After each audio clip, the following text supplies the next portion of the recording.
Hi everyone, this is Ming Yao from Ozen Engineering.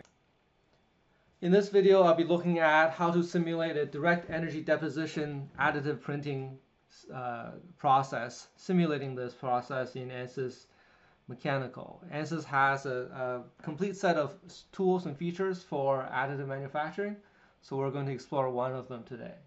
Direct energy deposition is found in the custom systems section.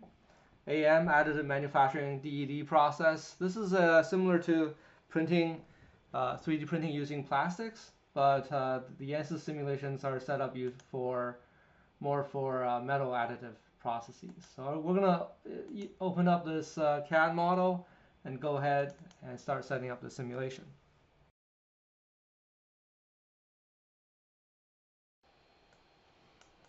Okay, so here is the model we're going to work on. This is the base plate down here. We're going to model the printing of this particular part. Ansys has tried to make this process as easy as possible. So when you start a DED process, we have this additional tab that allows us to open the wizard for direct energy deposition.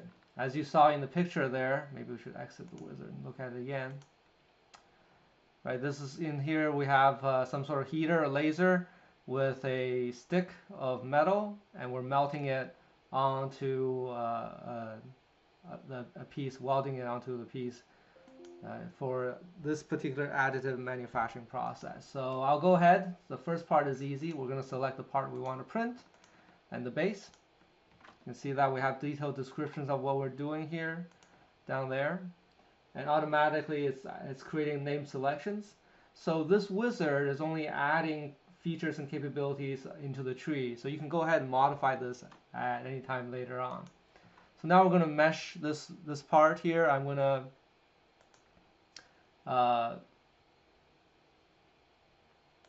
set something like this. So there are a number of different meshing methodologies. We can use sweep mesh, we can use tetrahedron mesh, Cartesian mesh, or the default meshing.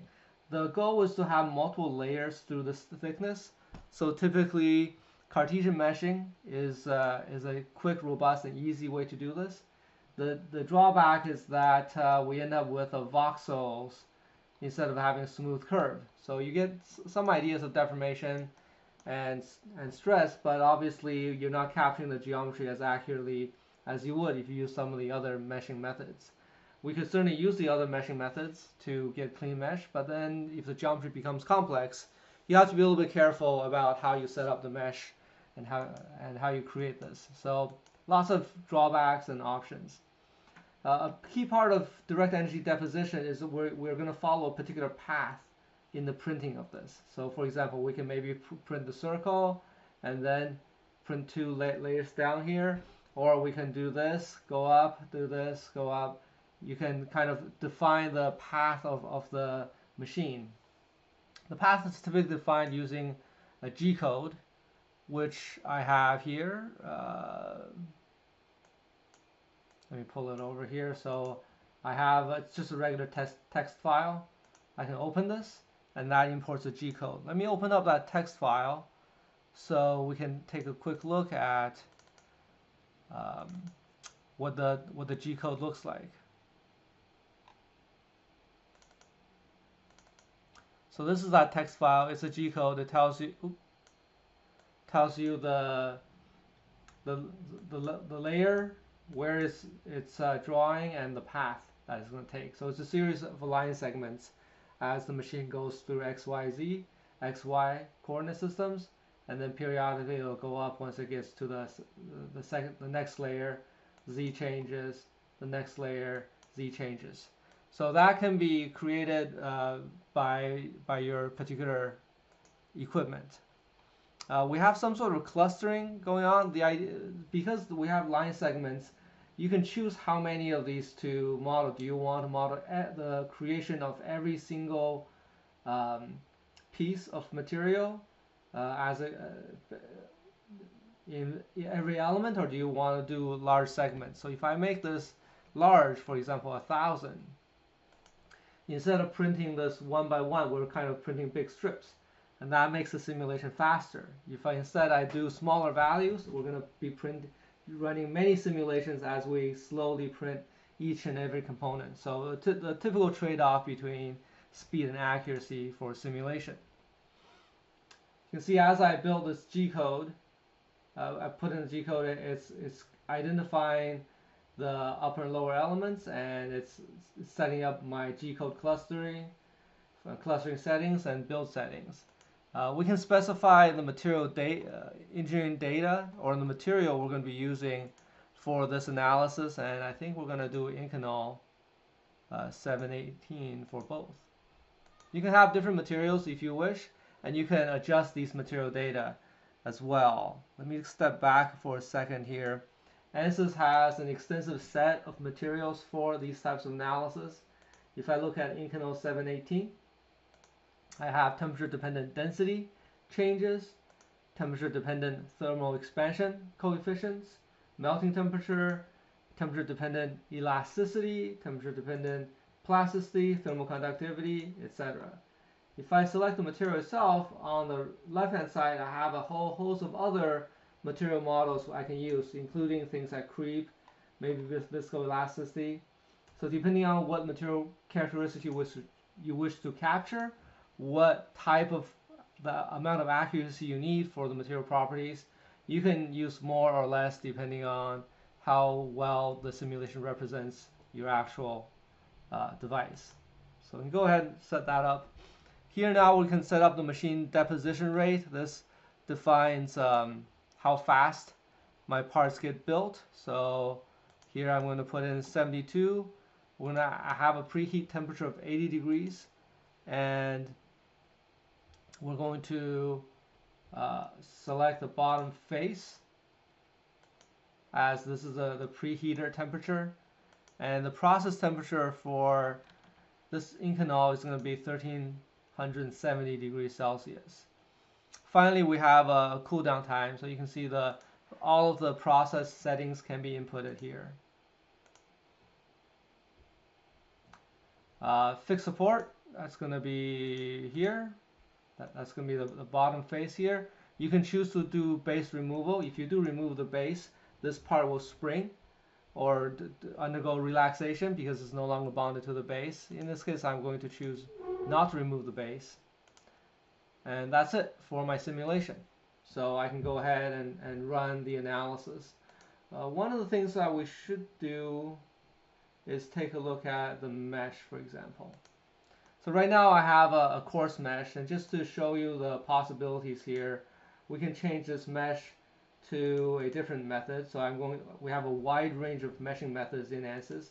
I'm going to put multi-zone. It's going to put a fully hex mesh, and the body sizing is specified here. I probably want something similar. I want 3 elements through the thickness, so I'm going to insert my own sizing here. Maybe make it 3 millimeter. We want 4 elements, I should say. So, right, this is 12, so 3 millimeter is perfect. You can see when I change something in the analysis here,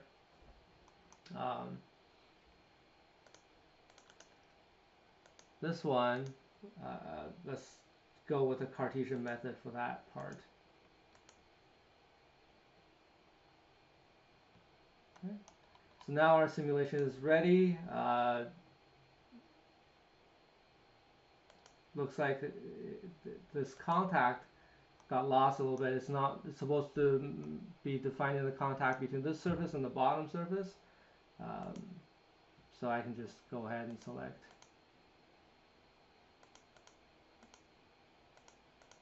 that geometry, for example. And I can actually do the top geometry as well, but we'll leave it as is. So now I'm going to generate the G code. So now Ansys is reading through the G code, and based on the mesh, slowly building up the model through the printing process. So it's saying the first loop will print this section of the mesh. And one of the reasons I did this was I wanted to reduce the mesh count so it runs a bit faster. You can see then we're going to do that loop. We're going to then print this loop, this one, and you can kind of just walk your way down, and then we're going to do the middles. So that's all I need to do the simulation. We're going to do a transient thermal simulation first.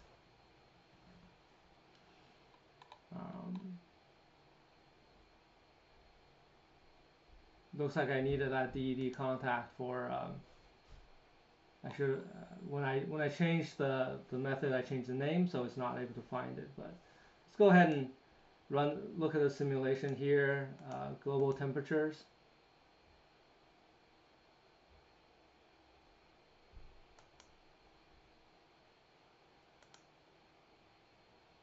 Didn't quite do what I wanted to do.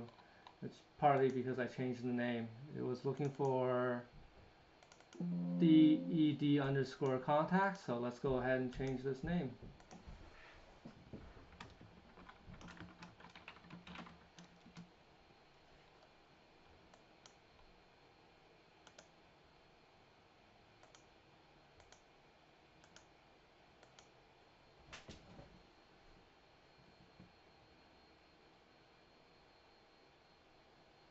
And if I go back to my build settings, you can see there are additional options for doing thermal calibration for calibrating to your test. There's preheat during printing. We can turn on radiation. Lots of different options available. Okay, there we go. So now we're seeing the temperature change as we build up this material layer by layer.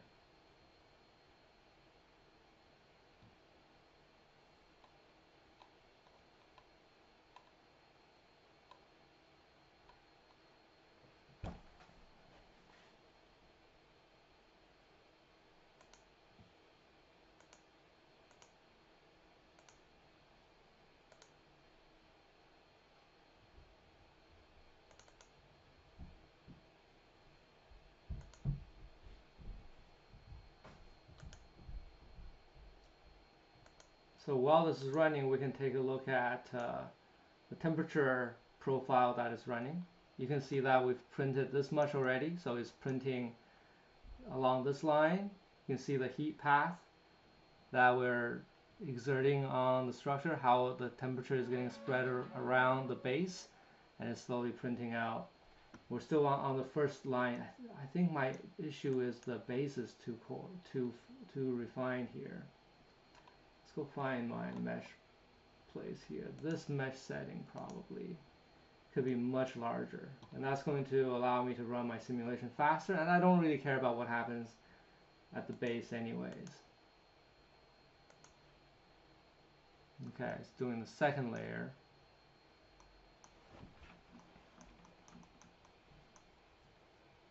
So the second layer starts here, but as after it's printed these two vertical ones, which is why there's still some residual temperature here.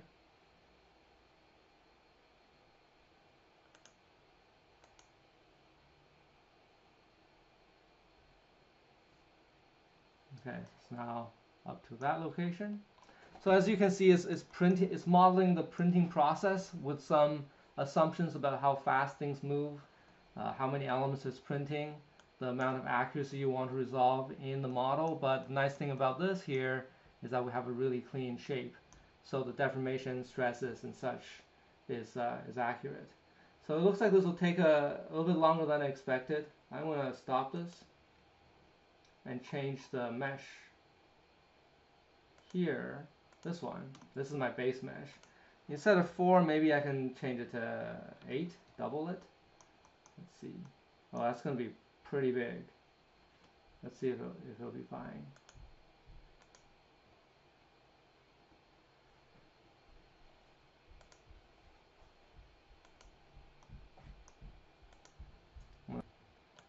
Hide this and select this face. Oh, it still changed it. Okay. Here we go. So let's give it a look. Let's see what the mesh looks like now. Okay, so we've gone to just 6,000 nodes, which is super small. If I go ahead and generate, it should produce very much the same G-code clusters as before. But you can see that all the process is faster now. If I run the thermal simulation again, because there are fewer elements, the process should be much faster.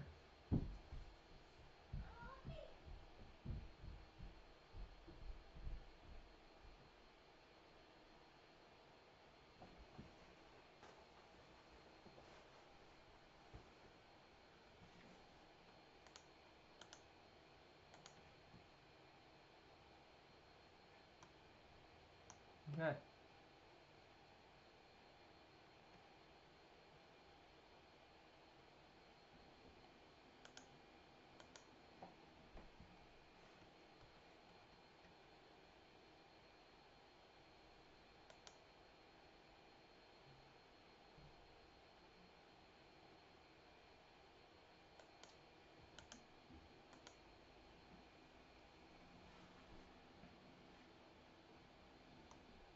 So here's the second layer getting printed.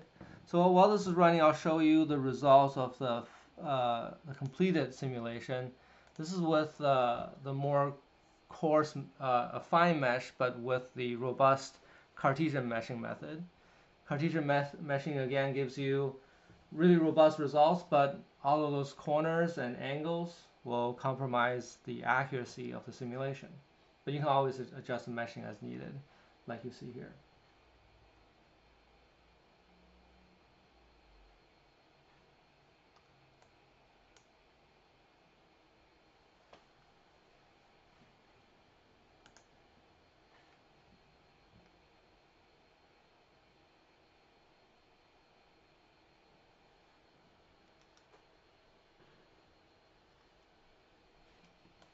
So here's that same model, but simulation process completed. The thermal simulation here was very fast. Took a matter of maybe 5 minutes. But the structural simulation took 1,200 steps and was on my 4-core laptop, took a considerably longer time. Looks like the last time was 5,000 seconds. So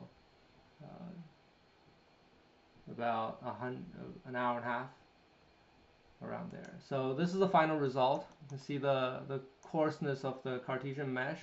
Here are the printing cycles. I'm going to increase the resolution, and we can animate the printing process, which I think is quite beautiful. Layer by layer, modeling the printing and the temperature distribution of the entire system. Then this long drop off is the cool down once the printing completes. So at the end, we have almost the same temperature here.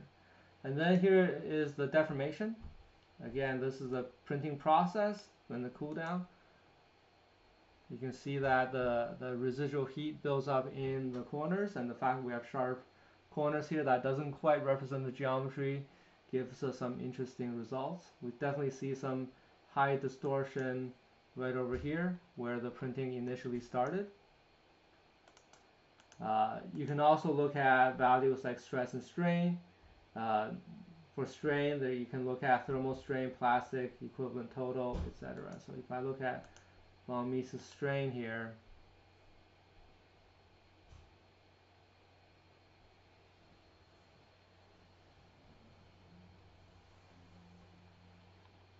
we can see the strain getting built up over the printing process. It depends on, if I print slower, perhaps this will be resulting in less residual thermal strain.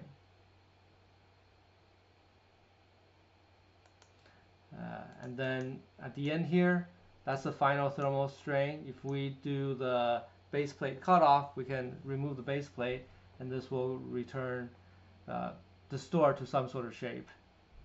I was talking to some customers interested in this capability.